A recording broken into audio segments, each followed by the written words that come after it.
마지막 부분 회중과 같이 하는 거 같이 하셨나요? 한 70%? 찬양, 우리 찬양 내 찬양은 우리가 들으면서 이제 듣는 게 수동적으로 듣는 게 있고 능동적으로 찬양을 들으면서 그 찬양이 나의 그 심령의 고백 또한 될 수 있는 것이죠. 그래서 오늘 같은 경우에는 굉장히 능동적으로 같이 하라고 지휘자가 뒤를 돌아보면서 하니까 더 좋네요. 여러분 감사합니다. 귀한 찬양, 만입이 내게 있으면 그 입 다 가지고 내 구주 되신 주님을 늘 찬송하겠네. 아멘. 아멘. 그렇게 해서 합시다. 여러분, 저는 오늘 요한복음 강해 설교를 브레이크를 하면서 오늘 가정에 대한 말씀을 좀 전하고 싶습니다.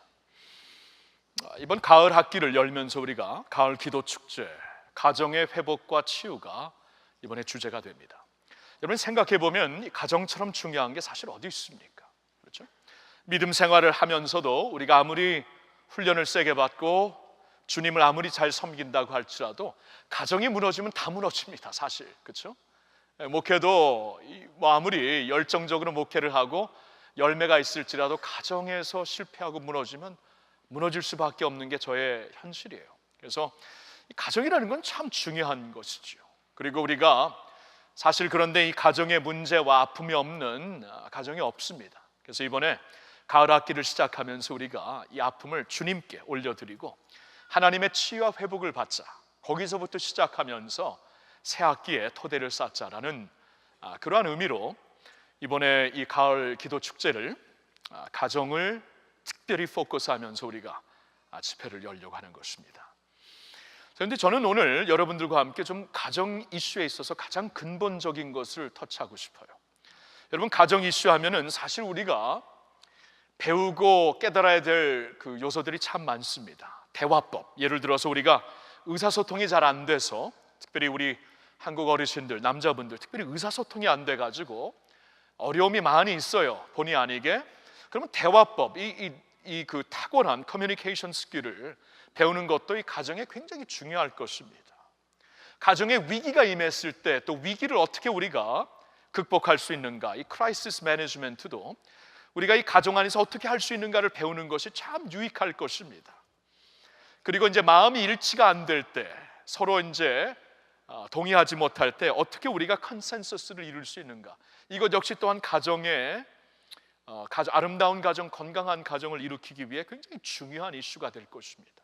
이 모든 것이 다 중요하지만 이 모든 것 위에 가장 근본적인 게 무엇인가, 이거를 우리가 터치하지 못하고 대화법 아무리 배워도, 상담법 아무리 배워도, 이 크라이시스, 이 위기 다루는 법 아무리 배워도 사실 우리는 항상 수포로 돌아가요. 왜냐하면 근본적인 것을 터치하지 못했기 때문입니다. 그게 무엇인가 오늘 말씀에서 보고 싶은 것입니다. 오늘 말씀은 사실 예수님의 어려운 말씀 중에 하나예요. 영어로 말하면 The hard sayings of Jesus. 예수님이 말씀하신 여러 내용 중에 hard sayings, 정말 받기에 힘들고 거북하고 심지어는 너무나 부담이 되는 말씀 중에 하나가 사실 오늘 말씀입니다. 예수님이 뭐라고 말씀하시죠? 나를 따라오려거든. 사실 이 10장 37절부터 마태복음 10장 37절부터 39절은 이 제자도에 관한 말씀입니다. 주님을 진정한 제자로 따르기 위해서는 이것이 필요하다, 이것이 요구된다 말씀하시면서 그 중에 한 가지 가르치신 내용이 오늘 말씀에 나와 있는 것입니다. 근데 사실 들어보면 부담스러워요. 네 어미와 너희 어머니와 아버지를 나보다 더 사랑하면 내게 합당하지 않다. 너희 아들과 딸을, 자식을 나보다 더 사랑하면 내게 합당하지 않다. 엄청난 말씀을 하십니다. 부담스러운 말씀입니다. 130년 전에 선교사님들이 이 땅에 처음 들어오셨을 때, 이 마태복음, 마가복음, 누가복음서를 강론하면서 이 말씀을 전할 때 우리나라 선조들이 얼마나 부담스러워했겠습니까? 유교 사상에 젖어 있는 우리들에게 너희 어머니와 아버지보다 나를 사랑하지 아니하면 합당하지 않다. 굉장히 부담스러운 얘기예요.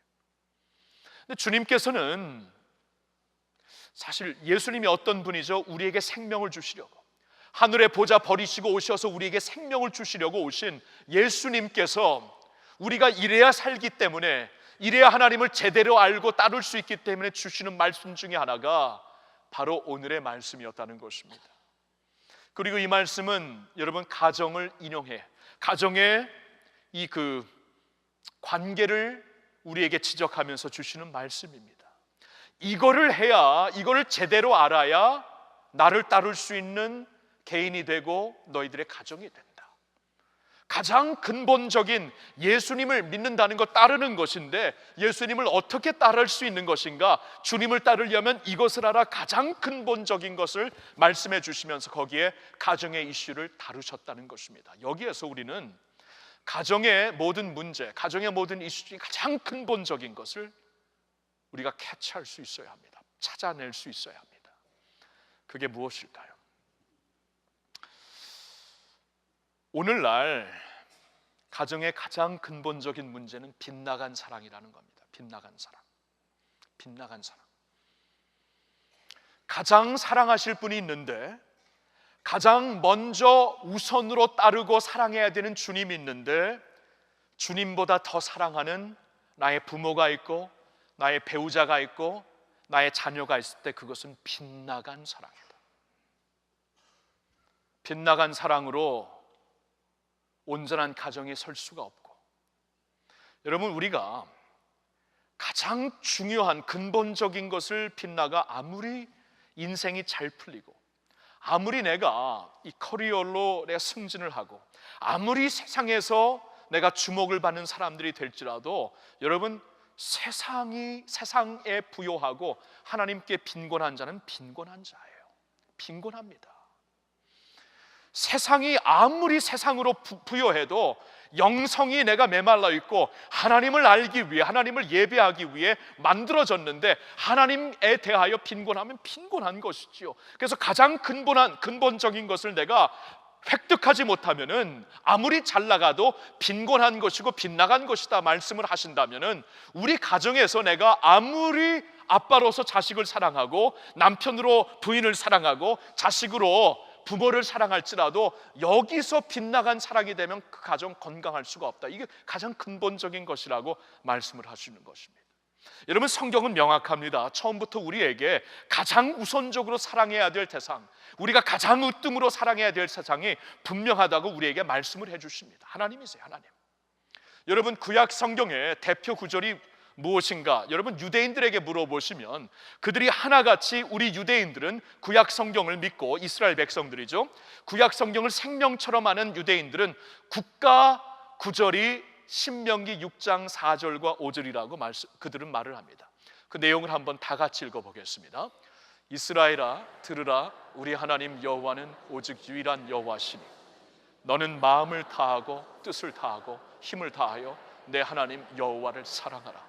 여러분 유대인들이 생명처럼 알고 있는 구약 성경을 가리켜 모든 구약 성경의 핵심, 중심이 이겁니다 하는 게 저 말씀이에요. 저 말씀, 너는 마음을 다하고 뜻을 다하고 힘을 다하여 내 하나님 여호와를 사랑해야 된다. 자, 가장 먼저 사랑해야 되는 대상을 하나님으로 분명히 우리에게 알려주고 있습니다. 언젠가 한 율법사가 예수님을 찾아옵니다. 그리고 굉장히 어려운 도전적인 질문을 주님께 드립니다. 모든 율법들 중에 가장 우선이 되는 율법이 무엇입니까? 그때 예수님이 마태복음 22장 37절부터 이렇게 대답을 하십니다. 예수께서 이르시되 내 마음을 다하고 목숨을 다하고 뜻을 다하여 주 너희 하나님을 사랑하라 하셨으니 이것이 크고 첫째 되는 계명이요 둘째도 그와 같으니 내 이웃을 내 자신같이 사랑하라 하셨으니 이 두 계명이 온 율법과 선지자의 강령이니라. 여러분 주님은 여기서 분명히 순서를 말씀해 주십니다. 순서. 가장 우선되는 계명은 내 하나님을 마음과 뜻과 정성과 힘을 다해 사랑해라. 이것이 크고 첫째 되는 계명이요 그리고 둘째 되는 계명은 이와 같이 내 이웃을, 나의 가정을, 너의 가정을 비롯한 너의 이웃을 내 몸과 같이 사랑하는 것이다. 이 순서, 이 질서가 무너지면 안 된다는 것입니다. 이 질서가 무너지면은 사실 빗나간 사랑이에요. 이 질서가 무너진 이상 우리의 가정을 우리가 아무리 사랑해도 진정 사랑할 수가 없는 것입니다. 첫 단추를 잘못 끼고 다음 단추를 아무리 제대로 껴도 그 옷은 제대로 입혀진 게 아닙니다. 첫 번째 해야 되는 것을 우리가 제대로 하지 못하고 그 다음으로 아무리 사랑을 해도 빗나간 사랑, 유익하지 못한 생명을 주지 못하는 사랑이라는 것입니다. 여러분 생각을 해보세요. 오늘날처럼 아이들이 부모의 사랑을 받고 있는 우리나라 시대 없었습니다. 오늘날처럼 자식들을 위해 이렇게 희생적으로 퍼부어주고 많이 투자하는 때가 사실 어디 있었어요? 자식 이제 하나 낳고 많이 낳으면 둘 낳고 이 정도로 낳고 있기 때문에 자식들에게 그 어느 때보다도 우리가 생각하는 사랑을 부어주는 때인데 오늘날 자식들이 더 잘 되던가요? 아닙니다. 아무도 그렇게 확신하게 대답할 자가 아무도 없습니다. 도리어 그렇게 됨으로 인하여서 우리 자녀들이 삐뚤어 나가고 스포일되고 인생관이 흩어지고 그런 경우가 더 많고 학교마다 교육 시스템에 문제가 있고 우리가 아무리 터치를 해도 우리 자녀들을 세우지 못하겠다고 하는 게 우리 이구동성으로 우리나라에서 지금 말하고 있는 문제점입니다. 그 어느 때보다도 우리가 사랑을 퍼부어 주고 있는데 무엇이 잘못된 겁니까? 순서가 잘못된 거예요.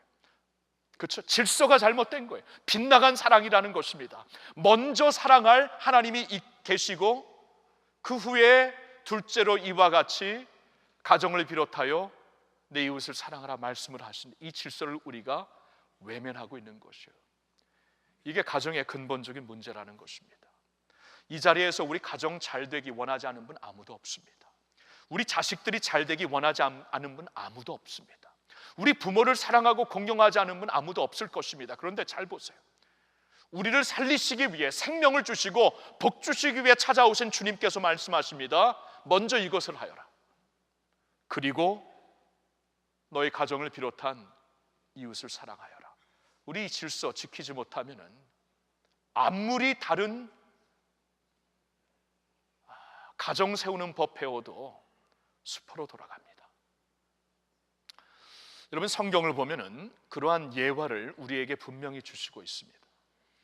하나님 자리에 우리 가정이 들어가 그게 나의 배우자가 되던 자식이 되던 부모가 되던 하나님 사랑을 하나님이 가장 우선적으로 사랑받고 경배받아야 되는 그 자리에 내가 가장 사랑하는 자연적으로 가장 사랑하는 내 가정이 그 자리에 들어갔을 때 어떻게 되는가 하나님께서 경고하시면서 우리에게 말씀을 해주시고 있습니다. 먼저 아담과 하와의 경우를 보면은 부부간의 관계이지요. 아담이 하와를 진짜 사랑했습니다. 성경을 보면은 아담이 먼저 하나님께로부터 지음을 받은 후에 하나님께서 남자가 홀로 있는 것이 좋지 않다 보시고 그를 잠들게 하신 후에 갈빗대를 취해서 여자를 만드셨다고 성경은 말씀하고 있습니다. 오늘날 과학적으로 풀어 말한다면은 그 남자의 DNA를 통해서 만드셨다는 것이죠. 그래서 아담이 하와를 보는 순간 내 살 중에 살, 내 뼈 중에 뼈. 그러니까 어떻게 나와 이렇게 똑같은 사람을 내가 진짜 전인격적으로 사랑할 수 있는 자를 만드셨습니까? 감탄하는 거예요. 갈빗대를 취해서 DNA로 만드셨기 때문에. 그래서 아담은 깊은 사랑에 빠지게 됩니다. 하나님이 또 그렇게 원하셨고요. 근데 문제는 아담이 그 아내를 하나님의 자리에 두었다는 것이죠. 아담이 하와를 얼마나 사랑했을까? 내 살 중에 살, 뼈 중에 뼈. 저도 이제 아내하고 이렇게 지금 23년이네, 3년 이상을 살다 보니까 점점 더 닮아가나 봐요. 그래서 교인들한테 또 이웃들한테 좀 이렇게 닮았냐 그러면 전 참 기분이 좋아요. 근데 저희 아내는 별로 기분이 안 좋아하대요. 무슨 뜻인지 모르겠는데 하여튼간 이렇게 전인격적으로 영과 마음과 뜻을 나눌 수 있는 아내가 있다는 건 축복이죠. 사랑하는 것은 당연한 것이죠. 근데 아담의 오류는 하나님 자리에서 하나님을 자리를 대처하여 아내를 사랑했다는 겁니다. 결정적인 순간 하나님께서 이 동산에 자신의 동산의 모든 과실을 먹을 수 있지만 이 과실, 선과 악을 알게 하는 이 과실만은 먹지 말라고 하나님께서 분명히 아담에게 말씀하십니다. 하와를 만드시기 전에 창세기 2장에 하나님께서 아담에게 알려주신 것이에요. 나중에 그 말씀을 아담이 분명히 하와에게 알렸을 것이고 모든 것을 우리가 누릴 수 있지만 저것만은 안 된다. 이거 하나님의 뜻이다. 분명히 아내에게도 알려줬을 것입니다. 근데 책임이 아담에게 있어요. 아담은 직접 들었거든요, 하나님한테. 그렇죠? 그런데 어느 한순간 이 하와가 유혹을 받고, 사탄의 유혹을 받고 먹지 말아야 되는 것을 보암직스럽게 보기 시작하고 먹음직스럽게 탐심하기 시작하면서 그것을 먹게 됩니다. 자, 성경을 보면은 이것을 자신이 먼저 먹고 아담에게 주었는지 아니면 갖고 와서 같이 먹었다고 하는지 3장을 보면 그걸 확실하게 알 수가 없어요. 그냥 제 추측은 그걸 갖고 와서 아담에게 같이 먹자고 했었을 것 같아요. 그런데 그때 아담이 확실하게 줄을 걷어야 됩니다. 오늘 하나님이 아담에게 직접 직선적으로 말씀을 하셨거든요. 개인적으로 이것만은 안 된다 말씀을 하셨기 때문에 분명히 그때 줄을 긋고 이거는 안 된다고 했어야 되는데 아내의 말을 듣고 맙니다. 여러분, 하나님이 사랑을 받으셔야, 우선적으로 사랑을 받으셔야 되는 그 자리에 다른 사람이 그 자리에 있게 될 때 우리는 이렇게 되는 것이에요. 하나님의 말씀보다 더 사랑하는 자의 말을 듣고 따르게 된다는 것입니다. 우리에게 알려주십니다. 하나님의 말씀을 듣고, 하나님의 말씀이 생명이기 때문에 그 말씀으로 말미암아 나도 살고 내 가정도 살게 되어 있는데, 하나님의 말씀보다 더 사랑하는 자의 말을 듣고 따르게 된다는 거예요. 아담의 경우 자신의 배우자를 그 자리에 넣었을 때 하나님의 음성을 더 이상 듣고 따를 수가 없는 자가 되어버립니다. 결과적으로 아담과 하와는 하나님의 동산에서 내쫓김을 받습니다. 결과가 비극이에요. 비극. 두 번째 예화는 부모가 자식을 하나님처럼, 하나님 대신 사랑할 때 예화입니다. 이삭과 리브가를 보고 싶은데, 여러분, 이삭과 리브가는 아주 나이가 이렇게 많이 들었을 때 어렵게 자식을 갖게 되는데 쌍둥이 아들을 갖게 됩니다. 쌍둥이 아들을 갖게 되었기 때문에 얼마나 귀했을까요? 충분히 이해는 되죠. 이 부모가 온 마음을 다해 자신의 생명보다도 더 귀하게 여기는 아들들이 형 에서와 동생 야곱이었던 것입니다. 그런데 문제는 부모가 그렇게 자식을 사랑하는 건 문제가 아니죠. 자연스러운 것이죠. 그런데 하나님보다 더 사랑하게 됐을 때 어떻게 되나 한번 보세요. 아버지 이삭의 경우 형 에서, 첫째인 에서를 사랑하는데 분명히 하나님께서 그 둘이 생겼을 때, 아이를 갖게 되었을 때 하나님께서 당신의 뜻은 나중된 자가 먼저 되는 것이고 처음 나온 자가, 형이 동생을 섬기게 될 것이다, 하나님의 뜻은 이렇게 펼쳐질 것이다 분명히 말씀을 했는데도 불구하고 이삭은 첫째에 대한 집착을 거의 끝까지 버리지 못하더라고요. 어머니 리브가의 경우에도 마찬가지예요. 리브가의 경우 동생 야곱을 사랑했는데 이 동생 야곱을 얼마나 사랑했는지, 하나님을 사랑해야 되는 으뜸의 그 우선적인 사랑에 그 야곱 사랑, 아들 사랑으로 대처했다는 것이에요. 어떻게 알 수 있냐면은 하나님께서 분명히 리브가에게는 더 강조하시면서 분명히 너의 둘째가, 작은 자가 으뜸이 될 것이다 말씀을 하셨거든요. 근데 리브가는 그 하나님의 말씀을 들었으면 믿어야 되는데 하나님의 때를 기다리지 못합니다. 그래서 자신의 방법으로, 자신의 방식으로 자기가 사랑하는 야곱이 어떻게 해서든지 장자권 축복을 받게 하기 위하여서 남편을 속이고 맙니다. 더 이제 나이가 많이 들어서 볼 수 없는 남편을 속여가지고 둘째 야곱이 첫째가 받아야 되는 장자권 축복을 받게 하는 그러한 모습을 리브가가 보이게 됩니다. 여러분, 이것은요, 하나님을 사랑해야 되는 그 자리에 아이들을 놓고 사랑하는 부모가 보였던 오류이고 실수입니다. 그래서 어떻게 되죠? 그런 경우에는 하나님의 뜻보다도 자신의 욕망을 이루려고 노력하게 된다는 것이에요. 하나님의 뜻, 분명히 하나님의 뜻이 이렇게 되리라 말씀하시는데 그 자리에 하나님보다 자식들이 가 있으니까 자식을 통해서 자신의 욕망을 이루게 하려고 노력을 하며 산다는 것이에요. 하나님의 뜻은 뒷자리로 가는 것입니다. 여러분, 오늘날 우리가 자식을 사랑할 때 이렇게 되는 거예요. 하나님보다 사랑할 때에 자식을 통해서 내 욕망을 이루기 위하여서 사실 궁극적으로 생각해보면 그것 때문에 부모가 자식을 그렇게 드라이브하고, 사랑이라는 말로 드라이브를 시키는 것입니다. 여러분, 이 결과가 무엇이죠? 가정이 산산조각 납니다. 부모와 자식이 완전히 이별을 하게 되고, 생전에 아버지는 다시 그 아들들을 보지 못하게 돼요. 어머니는 아들들을 보지 못하게 됩니다. 생전에 완전히 이별이 되고, 부부 사이에도 불신으로 말미암아 이제 회복할 수 없는, 거의 회복할 수 없는 불신이 생기게 되고, 형제들 사이에도 정말 나중에 하나님의 극적인 은혜로 회복이 되지만 완전히 갈라지게 됩니다. 여러분, 비극이에요. 산산조각 납니다. 빗나간 사랑이 결단코 가정을 세우지를 못하더라고요.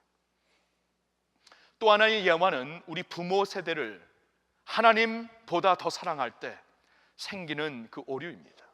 결과입니다. 여러분, 부모는 있잖아요. 부모 세대는, 아비 세대는 우리의 사랑의 대상이고 존경의 대상입니다. 성경에서도 분명히 내 부모를 공경하라 5번째 계명으로 하나님이 명확하게 말씀을 하십니다. 신약 성경에서도 되풀이 강조하시는 것이 주 안에서 내 부모를 공경하라, 주 안에서 그들을 순종하라, 이것은 옳은 것이다 라고 말씀을 하시는데, 하나님의 뜻은, 하나님의 질서는 우리가 부모를 공경하는 것, 이건 하나님께로부터 온 원칙입니다. 그런데 문제는 부모를 사랑하고 부모를 존경하는 것과 부모 세대, 우리의 조상들을 숭배하는 것과는 다릅니다. 근데 우리가 무작정 하나님 대신 그 자리에 부모를 놓고 사랑하게 될 때 무슨 잘못을 저지르게 되냐 하면은 그들을 숭배하는 레벨로 가게 되는데, 그때마다 하나님의 생명이 아니고 멸망이 찾아옵니다. 여러분, 성경을 보니까 그 이스라엘 왕들의 그 역사를 기록하고 있는 열왕기상, 열왕기하를 보면은요, 그 중에 그 하나님을 완전히 떠나게 되었던 이스라엘 왕들에 대한 기록이 나와 있는데, 그들을 가리켜 하나님을 떠났기 때문에 나라와 함께 완전히 하나님을 떠나 하나님의 축복이 아니라 멸망 가운데 살았던 이스라엘 왕들의 기록을 되풀이해서 주시는 말씀이 있는데, 예를 삼아 열왕기상 15장 25절 26절을 보면 이렇게 말씀이 나와 있습니다. 유다의 아사 왕 둘째 해에 여로보암의 아들 나답이 이스라엘 왕이 되어 2년 동안 이스라엘을 다스리니라. 그가 여호와 보시기에 악을 행하되 그의 아버지의 길로 행하며 그가 이스라엘에게 범하게 한 그 죄 중에 행한지라. 저 그의 아버지의 길로 행하며, 저 문자가 하나님을 떠난 모든 이스라엘 왕들을 지적할 때 열왕기 상하에서 우리에게 알려주시는 되풀이되는 말씀입니다. 그의 아버지의 길로 행하여, 그렇죠, 아버지를 내가 사랑하고 아비 세대를 사랑하고 존경하는 것은 하나님의 뜻이고 우리가 해야 되는 것인데, 무작정 그의 길에 남아가지고 숭배하듯이 그들을 따르는 것은 자신과 나라를 멸망의 길로 인도하는 것이 된다는 것이에요. 여러분, 우리 조상들을 보면은요, 조상들을 우리가 존중히 생각하며 사랑하고 그들에게 리스펙트를 주는 것은 마땅히 해야 되는 것이지만, 그들을 숭배하는 자리까지 나올 때에 어떻게 되냐면 나라가 망합니다. 여러분, 우리 조상들이 다 하나님의 뜻 가운데 서갖고 옳은 길로 걸은 게 아니에요. 그들 중에는 참 잘못된 길을 걸은 게 많습니다. 특별히 하나님을 알지 못했을 때 하나님의 도와는 상관없이 걸었던 길이 많이 있는데, 그들을 숭배하는 레벨에서 무작정 그들을 따르게 될 때에 우리와 우리의 후손들도 같이 망한다는 것이에요. 이게 이스라엘 역사를 통해 하나님께서 우리에게 경고처럼 주시는 중요한 말씀이 됩니다. 여러분, 하나님을 사랑하는 그 자리에 부모 사랑으로 대처하기 시작할 때 무슨 일이 벌어지는가? 하나님의 길보다는 세상의 길을 따르게 된다는 것이에요. 이게 이스라엘의 역사의 교훈입니다. 하나님의 길보다 세상의 길을 따르게 된다. 세상의 길이 많은 때에 옳은 길이 아닙니다. 멸망의 길도 많이 있어요. 하나님이 경고를 하시는 겁니다. 여러분, 성경을 보면 그러면 우리에게 분명한 명확한 교훈이 하나 있습니다. 가정 문제에 있어서 가장 근본적인 문제가 무엇인가? 빗나간 사랑이라는 거예요.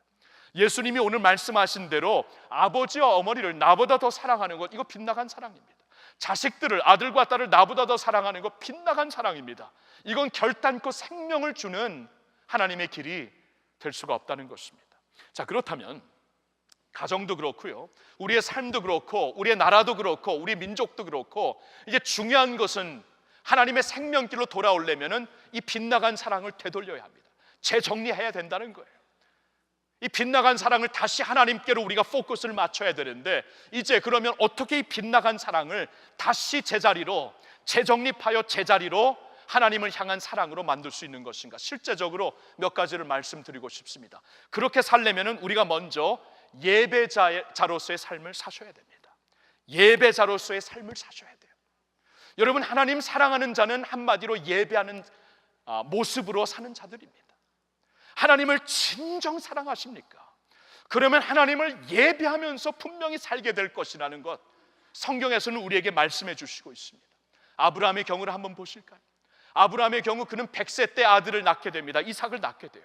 그러니까 이삭은 아브라함에게 당연히 생명보다 더 귀했던 아들입니다. 그렇죠. 눈에 집어넣어도 아프지 않고 아무리 물고 뜯고 빨아도 아쉬운 아들이 이삭이었어요, 아브라함에게. 근데 어느 날 하나님께서 그 아들을 산제물로 하나님께 바치라고 하십니다. 여러분, 아브라함에게 이삭은 생명 그 자체였습니다. 어떻게 보면 생명보다 더 귀한 아들이었지만 그래도 하나님보다는 귀하지 않습니다. 그래도 하나님보다는 더 사랑의 대상이 될 수가 없습니다. 그래서 아브라함은 하나님의 말씀을 순종합니다. 물론 스트럭을 했겠죠. 물론 갈등이 얼마나 많았겠습니까? 성경을 보면은 하나님의 산에 가기까지는 3일이 걸렸다고 하는데 3일 동안 아버지가 이제 하나님을 더 사랑해야 되기 때문에 아들을 바쳐야 되는 심정으로 같이 걸었을 때 그 3일이 어떠했을까 상상만 해도 가슴이 뜨거워져요. 그렇죠? 가는 길에서 아들이 묻습니다. 아버지, 하나님께 제사물을 드리기 위하여 장작은 준비하셨는데 가축은 어디 있습니까? 그 질문을 들었을 때 아버지의 마음이 얼마나 산산조각 났을까? 그렇죠? 그런데 아브라함은 그 아들을 절대로 하나님보다 더 사랑할 수가 없습니다. 하나님의 말씀을 순종을 합니다. 그래서 하나님의 산 모리아 산에 다 이르렀을 때 같이 온 사관들에게 하는 말이 창세기 22장 5절에 기록되어 있습니다. 이렇게 나와 있어요. 이 아브라함이 종들에게 이르되 너희는 나귀와 함께 여기서 기다리라. 내가 아이와 함께 저기 가서 예배하고 우리가 너희에게로 돌아오리라 하고. 들으셨나요? 아브라함에게 가장 사랑하는 대상은 자기 생명보다도 귀한 아들보다 하나님이 되시기 때문에 하나님을 먼저 우선적으로 사랑하기 위하여서 아들을 바쳐야만 된다는 것, 이것을 예배로 이해했다는 것입니다. 하나님을 진정 아브라함처럼 사랑하는 건 예배예요. 예배자로서 살 때 우리가 비로소 이 빗나간 사랑을 주님 앞에 돌릴 수, 하나님 앞으로 제대로 돌릴 수가 있다는 것입니다. 이렇게 공동체로 모여서 예배 드리는 것은 두말할 것이 없고요, 집에서 가정으로 예배의 제단을 쌓는 일과 우리의 삶 자체가 예배가 되는 것, 이것은 우리가 하나님의 사랑을 알게 된 우리가 당연히 드려야 되는 우리의 삶의 모습입니다. 반응입니다. 하나님께 드려야 되는 우리의 회답입니다. 여러분, 로마서 12장 1절에 이런 말씀이 있습니다. 내가 하나님의 모든 자비하심으로 너희를 권하노니 너희 몸을 하나님이 기뻐하시는 산 제물로 바쳐라. 이는 너희의 드릴 영적 예배니라 말씀을 하십니다. 하나님의 모든 자비하심으로 이제 권하는데, 하나님의 자비하심이 우리를 살려주신 것이에요. 내가 죽어야 되는 그 자리에 하나님께서 대신 죽으셔서 나를 위하여 생명을 주신 그 하나님의 자비하심을 내가 깨닫게 되었으면 이제 내가 어떻게 살아야 되는가? 내 삶을 하나님이 기뻐하시는 산제물로, 나의 숨쉬는 것 자체가, 내가 걷고 있는 every step이 하나님께 드려지는 예배가 되라는 것입니다. 여러분, 아브라함의 경우 그 모리아 산에서 예수님을 본 거 아시나요? 여러분, 아브라함의 경우 아들을 이제 주님 앞에 당연히 하나님이 말씀하시니까 스트러글 가운데서도 당연히 바쳐야 되는 제물로 아들을 데리고 왔을 때 하나님께서 아브라함을 스톱시키십니다. 그리고 하나님께서 미리 예비하신 하나님의 양을 대신 제사물로 허락을 하시잖아요. 하나님의 양, 하나님의 어린 양 예수님을 예표하는 그러한 양이었는데, 아브라함은 그때 예수님을, 하나님의 아들 예수 그리스도를 본 거예요. 하나님께서 내가 죽어야 되는 이 자리에, 내 아들이 죽어야 되는 이 자리에 당신의 아들, 당신의 어린 양으로 대처하셨구나.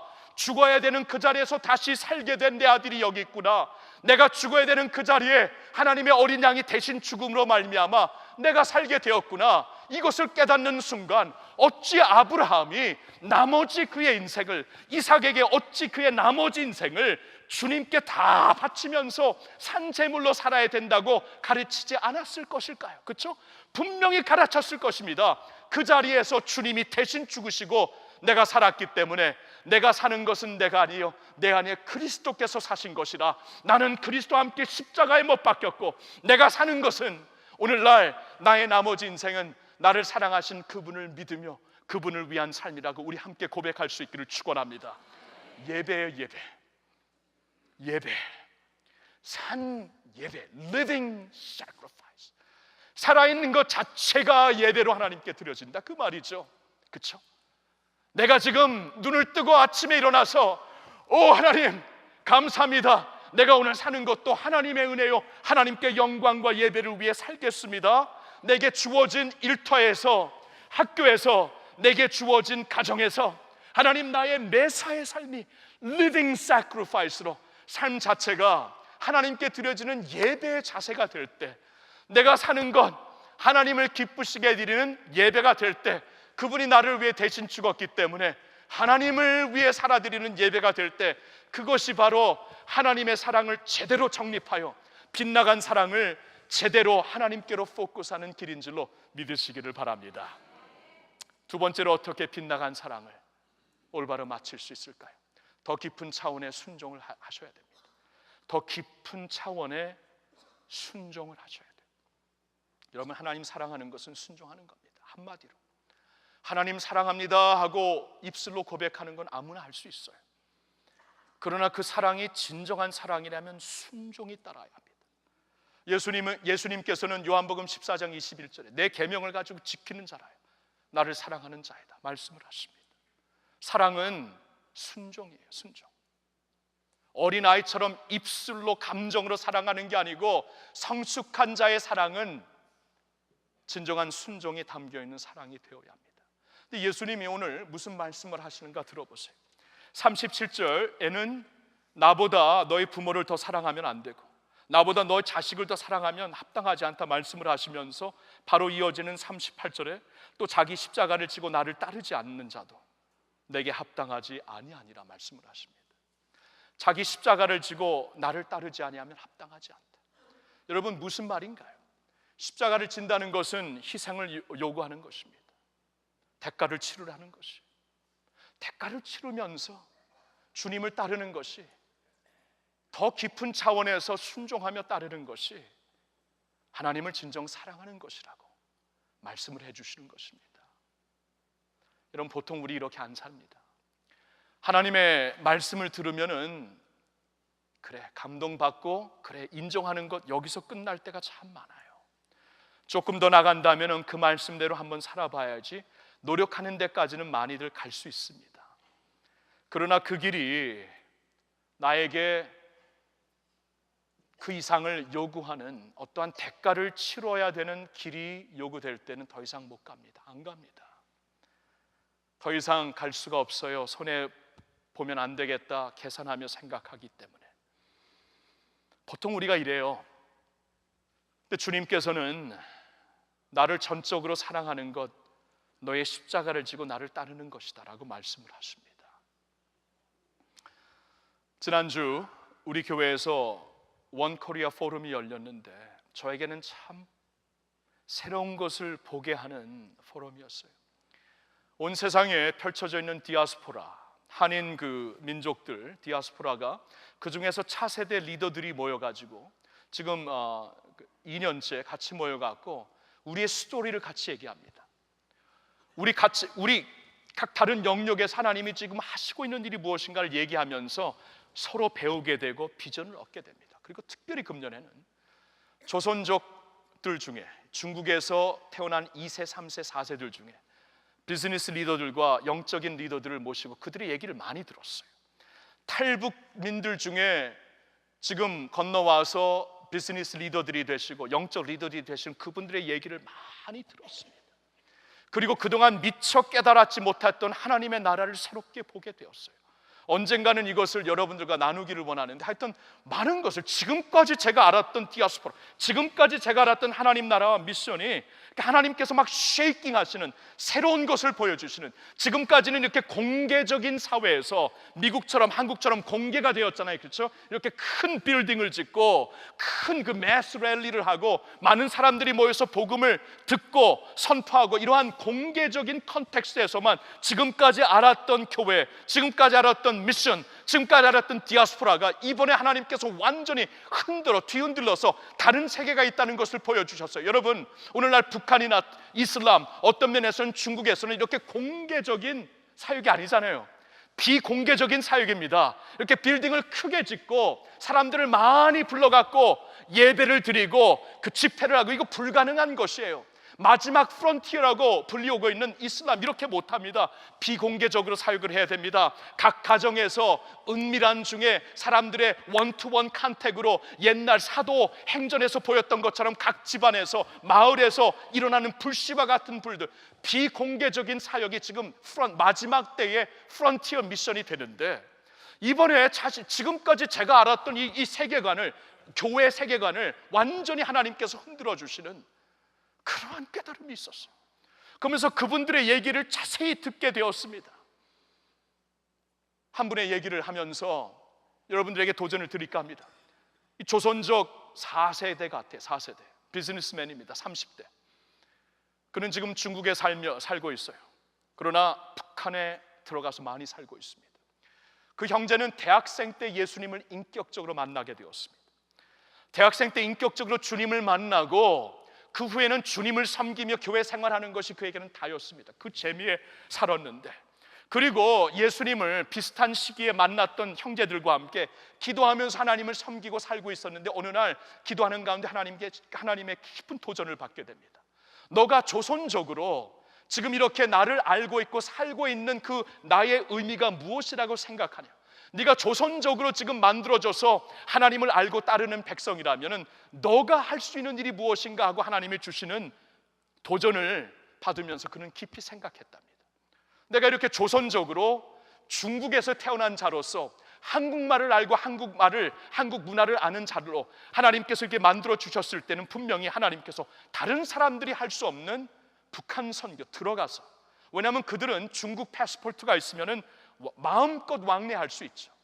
그리고 한국인으로, 조선인으로서 한국말을 할 수 있기 때문에 어디를 들어가서도 그들이 접촉이 가능한 것이고 자유를 갖고 일을 할 수 있는 것인데, 우리가 이렇게 만들어진 것은 하나님의 지금 시대적인 사명이 있는 것이다.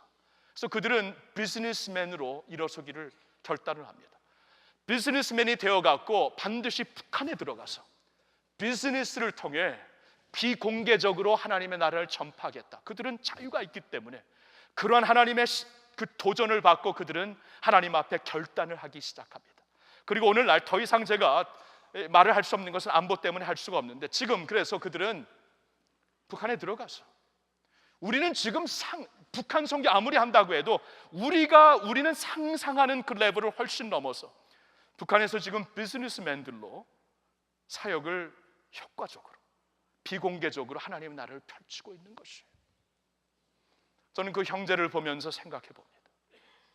하나님께서 더 깊은 차원으로 예수 믿고 개인적으로 인격적으로 예수님을 만나 너무나 저와 교회 생활하는 것이 그의 모든 것이 되었을 때, 하나님은 더 깊은 차원에서 너가 왜 그 자리에 있는가 도전을 주시며 나를 섬기라는 그 말씀에 이렇게 순종하고 있는 그 형제를 보면서 더 깊은 차원의 순종을 보게 되었던 것입니다. 성도 여러분, 우리 모두 다 그렇게 극단적인 자리로 나아가서 북한에 그렇게 들어가라, 그렇게 우리는 할 수도 없는 것이죠. 그러나 적어도 우리는 우리 자신에게 도전을 할 수 있어야 합니다. 예수님의 말씀, 나를 진정 사랑하는 것은 너의 십자가를 지고 따르는 것이라고 말씀을 하시는데, 주님의 십자가를 진다는 것은 깊은 차원의 순종입니다. 하나님께서 여러분들의 컨텍스트에서 지금 어떠한 순종을 요사이 요구하시고 있는 것입니까? 저의 컨텍스트에서는 이 할렐루야 교회를 섬기는 목사로서 이 컨텍스트에서 더 깊은 순종, 대가가 따르는 더 깊은 순종이 무엇인가, 하나님 앞에 그러한 도전을 받고 그 자리로 나갈 수 있어야 된다는 것이에요. 깊은 순종을 통해 우리는 하나님을 사랑할 수가 있는 것입니다. 그동안 빗나간 사랑을 다시 재정립하며 하나님께로 포커스를 맞출 수가 있는 것입니다. 한 가지 더 말씀드리고 싶습니다. 어떻게 빗나간 사랑을 제대로 정립할 수 있을까? 영적인 잠에서 깨어나야 합니다. 영적인 잠에서 깨어나셔야 돼요. 여러분, 예수님께서 오늘 주시는 말씀 37절에는 나보다 너의 어머니나 아버지를 더 사랑하면 안 된다, 자식을 더 사랑하면 안 된다. 38절에서는 너의 십자가를 지고 나를 따라야 된다. 39절은 자기 목숨을 얻는 자는 잃을 것이요 나를 위하여 자기 목숨을 잃는 자는 얻으리라. 여러분, 이 말씀은요, 예수님께서 단순히 진짜 목숨, 생명을 얻는 것이 무엇인가 단순히 그것만을 말씀하신 것 같지가 않아요. 물론 주님께서 말씀하시는 여기 주된 의미는 네 목숨을 잃어야 목숨을 진짜 얻게 되는 것이다, 진짜 생명과 목숨을 얻게 되는 것이 무엇인가를 가르쳐 주시는 것은 분명하지만 그 이상을 여기서 알려주시는 것입니다. 그것이 무엇일까요? 지금 이 세상이 어떤 곳인가를 알라고 분명히 말씀하시는 것 같아요. 왜냐하면 주님께서 내 목숨을 얻고자 하면은, 나의 목숨을 하나 살리기 위하여서, 내가 한번 이 세상에서 잘 살기 위해 이 세상에서 내 목숨을 잘 세워갖고 살려면은 반드시 죽게 된다. 주님이 이 말씀을 하실 때는 경고를 하시는 겁니다. 이 세상에는 중립자리가 없다는 것입니다.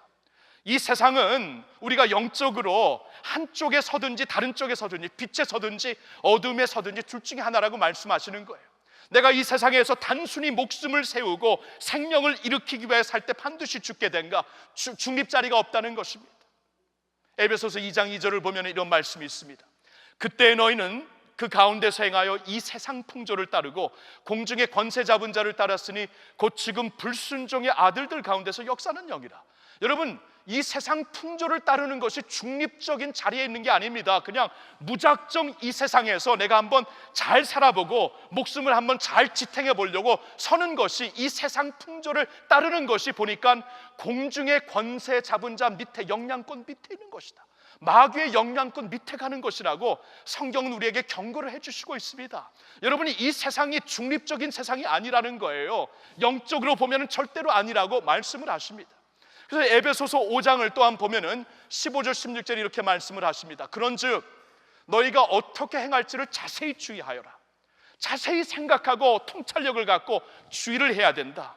그냥 세상에서 막연하게 살면 안 된다는 것이죠. 지혜 없는 자같이 하지 말고 오직 지혜 있는 자같이 하는데 세월을 아끼라, 때가 악하니라. 여러분, 때가 악하기 때문에 세월을 아끼라고 하십니다. 이 때가 악하기 때문에 이 세월을 그냥 우리가 무작정 살다 보면은 악한 길로 풍조에 같이 빠질 수밖에 없다고 말씀을 하시는 거예요. 세월을 아끼라. 여러분, 세월을 아끼라는 저 말씀이 원어로 보니까 redeem 하여라, 되찾으라는 그러한 의미도 담겨져 있습니다. 세상이 악하기 때문에 이 세상을 그냥 사는 것이 아니라 거기서부터 되찾아 하나님께로 포커스를 돌려야 된다. 그냥 영적인 잠을 자면서 악한 세상의 풍조와 함께 그냥 떠내려가지 말고, 그 너의 인생을 그렇게 낭비하지 말고 되찾아서 리디임하여서 하나님 앞에 드리라, 이렇게 말씀을 하는 거예요. 그 다음 구절 한번 볼까요? 5장 17절 18절 그러므로 어리석은 자가 되지 말고 오직 주의 뜻이 무엇인가 이해하라. 주의 뜻이 무엇인지 이해하지 않고 살면 어리석게 산다는 겁니다. 세상의 풍조가 그렇게 마귀의 영향권 밑에 있기 때문에 어리석은 자가 되지 말고 주의 뜻이 무엇인지 이해하라. 술 취하지 말라. 이는 방탕한 것이니 오직 성령으로 충만함을 받으라고 말씀을 하십니다. 성령 충만함을 받으라. 영적으로 깨어있으라는 것이에요. 여러분, 이 세상이 악하다는 것입니다. 이 세상이 지금 우리 가정을 어떻게 공격하고 있는지 아시지요? 여러분, 우리나라가 OECD 국가 중에 이혼율이 넘버1이 되었습니다. 우리 교회에서도 지금 이혼의 아픔, 사연이 많은 분들이 있어요. 아픕니다. 저의 가정에서도 있습니다. 이게 남의 얘기가 아닙니다. 그러나 현실은 이렇게 지금 가정이 무너지고 있다는 것이에요. 여러분, 자녀들이 지금 자살하고 있습니다. 초등학생들이 자살하고 있어요. 이거 정상이 아닙니다. 여러분, 우리 아이들이 자살한다, 이거 정상이 아니에요. 이건 지금 영적으로 공격을 받고 있는 것입니다. 영적인 세계에서 지금 어두운 세계가 묻고 있기 때문에 아이들이 좀 생각도 못하는, 제대로 할 수 없는 초등학생 아이들이 자신의 목숨을 끊는 거예요. 여러분, 지금 우리가 공격을 당하고 있어요. 가정이 지금 공격을 당하고 있습니다. 성적으로 얼마나 지금 계속 파괴되고 있습니까? 짐승들도 안 하는 것을 이제는 법적으로 이제 받아달라고 간과하는 그러한 나라가 되었어요. 여러분, 지금 성적으로도 무너지고 있어요. 가정이 지금 어택을 받고 있다는 것입니다. 하나님께서 창세기를 보니까 사람을 창조하실 때 남자와 여자를 창조하시고 그들에게 생육하여 번성하라고 말씀을 하십니다. 그러니까 가정을 이루라는 것이죠. 하나님의 뜻을 가정을 통해 펼치라고 말씀을 하시는 게 창세기 1장인데 창세기 3장을 보니까 그래서 제일 먼저 마귀가 공격하는 것이 가정이 되더라고요. 남편과 아내 사이에 불신의 씨를 심기 시작하고 형제 사이에 가인과 아벨의 심각한 분노와 질투심 때문에 살인 사건이 최초로 보이게 됩니다. 가정을 공격하고 있어요. 지금 마귀가 가정을 공격하고 있다는 것입니다. 그러니까 하나님께서는 깨어있으라. 술 마시고 술 취하는 자가 되지 말고 방탕한 자가 되지 말고 오직 성령의 충만함을 받아라. 오죽했으면 이러한 표현을 쓰셨을까? 술을 마시게 되면 우리가 완전히 정신을 잃게 되고 술에 이끌려서 살게 되는데 가만히 있으면 그렇게 되는 것이다. 방탕한 삶이다. 그래서 너희는 다른 새 술을 마셔야 된다. 성령의 새 술을 마셔갖고 성령의 이제 지배를 받으면서 사는 것이 이 세상을 어리석게 사는 게 아니고 지롭게 사는 것이요, 그것이 바로 이 세월을 아끼면서 우리가 다시 되찾아 하나님께 드리는 삶을 살게 되는 것이라고 말씀을 하시는 것입니다. 여러분, 북한에서 핵무기 터뜨리는 것 경계가, 그것 때문에 우리 경계하죠. 온 세상이 우리 대한민국이 경계를 취하게 됩니다. 핵이 터지니까, 터질 수가 있으니까. 이슬람 극단주의자들이 언제 어디서 테러를 터뜨릴지 모르기 때문에 온 세상이 지금 경계 자세를 취하고 있습니다. 근데 그거보다도 진짜 우리가 더 경계해야 되는 것 있습니다. 영적 테러예요. 영적 테러. 영적으로 지금 이렇게 우리 자녀들이, 우리 가족들이 이렇게 공격을 받고 있는데, 여러분, 핵무기가 터지고 이 이슬람의 테러가 터지면은 우리 육신은 죽을지 모르지만 영혼은 터치 못하거든요. 근데 지금 영적인 마귀의 테러는 우리의 영혼을 공격하는 것입니다. 그러니까 깨어있으라는 거예요. 깨어있으라. 깨어있어가지고 지금은 잠잘 때가 아니고 영적으로 깨어서 하나님이 지금 시대적으로 주시는 말씀이 무엇인가 주의하여 생각하고 그대로 살라고 말씀을 하시는 거예요. 주님을 진정 사랑하는 것은 이렇게 사랑하는 것입니다. 내가 주님을 사랑하며 우리 가정을 진정 사랑하는 거 있잖아요. 우리의 영적으로 깨어나는 것이. 여러분, 우리 교회에서 왜 금요 부흥회가 있는지 아십니까? 영적으로 깨우치기 위해서, 영적인 잠에서 우리가 깨어나기 위해 금요일 저녁마다 모여서 저기서 제가 이 앞에서 피를 토하면서 기도를 인도합니다. 여러분, 그렇게 기도 인도 안 한다고 제 살에 깎이지 않아요.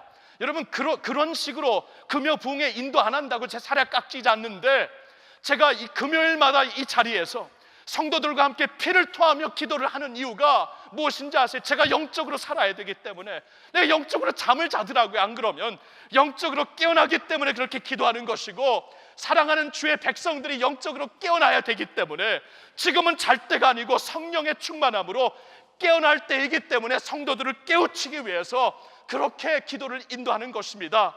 사랑하는 성도 여러분, 지금 깰 때예요. 깰 때. 영적인 잠에서 깰 때입니다. 가정이 지금 큰 공격을 당하고 있어요. 그러나 그 모든 권세보다 더 강하신 하나님이 우리의 하나님이 되시니 우리가 성령 안에서 깨어있기만 하면 하나님께서 개입하셔서 우리를 보호하실 줄로 믿습니다. 우리 가정을 보호하실 줄로 믿습니다. 사랑하는 성도 여러분, 근본적인 문제는 빗나간 사랑입니다. 가정에서도 그렇고요, 우리의 커리어도 그렇고 우리의 모든 면에서 가장 근본적인 문제는 빗나간 사랑. 그래서 주님은 이것부터 해결해야 나를 따를 수 있다고 말씀을 하십니다.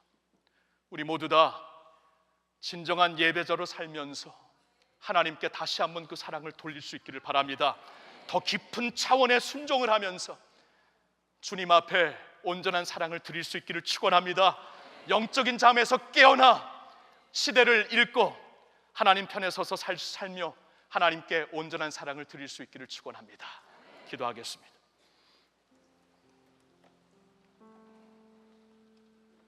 하나님 아버지, 가정이라는 막중하고 너무나 중대한 이슈를 놓고 오늘 주님이 우리에게 주시는 말씀을 듣습니다.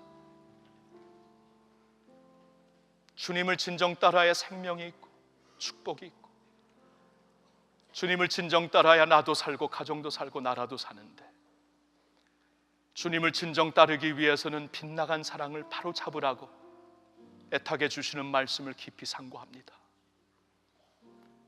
그동안 주님께 드려야 되는 우선적인 사랑에 나의 배우자가 있던, 나의 자식이 있었던, 나의 부모가 있었다면 주여 우리를 용서하여 주시옵소서. 그 자리에 당연히 홀로 계셔야 되는 주님을 그 자리의 중심으로 모시게 하여 주시옵소서. 그러기 위하여 우리 모두 다 아브라함처럼 예배하는 자들이 되기를 원합니다. 습성적으로 어느 한 시간에만 드리는 예배가 아니라 우리의 삶 자체가 예배가 되어 내가 사는 것도 그리스도라고 예배드리며 고백하는 저희들 되게 하여 주시옵소서. 더 깊은 차원에서 주님을 순종할 수 있기를 원합니다. 십자가 지는 것을 마다하지 말고 주님이 나를 위해 하늘의 사랑을 부어주신 십자가가 거기 있다면 그 십자가를 부끄러워하지 아니하고 순종하는 저희들 되게 하여 주시옵소서. 주님, 영적으로 깨어나기를 원합니다. 영적인 잠에서 우리를 흔들어 깨워 주시옵소서. 세상에서 그냥 막연히 방탕하며 살지 말게 하여 주시옵고, 성령 충만함을 받아 하나님의 백성이면 하나님의 영으로 살아야 되는데 하나님의 영으로 살 수 있는 저희들 되게 하여 주시옵소서. 그래야 하나님을 온 마음으로 다 사랑하고, 그래서 우리와 우리 가정이 주님으로 말미암아 살며 우리 가정이 회복되며 치유되는 놀라운 역사가 있게 하여 주시옵소서. 사랑의 주님, 주님을 찬양하며 경배합니다. 온 마음 다해 사랑합니다. 예수님의 이름으로 기도하옵나이다. 아멘. 우리 다 같이 일어나 주님 앞에 우리의 온전한 사랑과 경배를 올려드립니다.